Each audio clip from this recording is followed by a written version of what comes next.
And we continue to follow developments out of Jersey City in a hit-and-run accident there involving a council member. The entire incident caught on camera. The bicyclist Andrew Black ran a red light and was hit by the councilwoman Amy DeGeese. She then left the scene.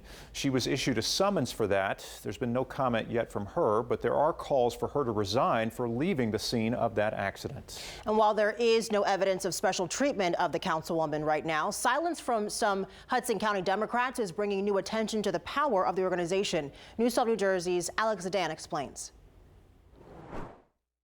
You see the system, you see these people sort of corral around one another and help each other to minimize the damage. Progressive activist Hector Oseguera took on the Hudson County Democratic machine in a 2020 run for Congress and lost.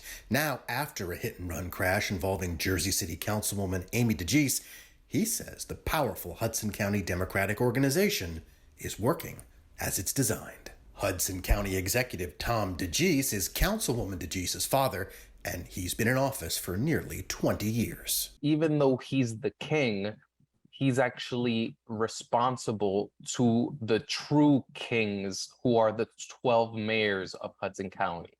Now, some mayors are more powerful than others. Mayors include Union City Mayor Brian Stack, who also serves in the state Senate, and in Hudson County's largest municipality, Jersey City Mayor Steve Fulop.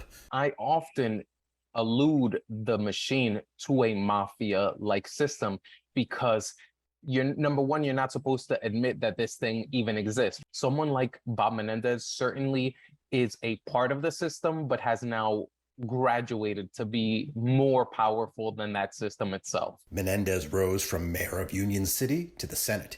In June, his son Robert Jr. easily won a Democratic primary for Congress. Oseguera says Senator Menendez is the boss of bosses. When he does or says things, they follow suit whether they like it or not.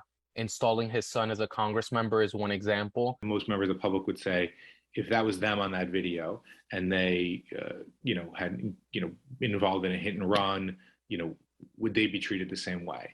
And I think that's why we need public accountability. Jersey City Councilman James Solomon is one of the few outliers calling for DeGeese to resign. And while Mayor Fulop says DeGeese should not have driven away from the scene of the crash, he's not calling on her to step down.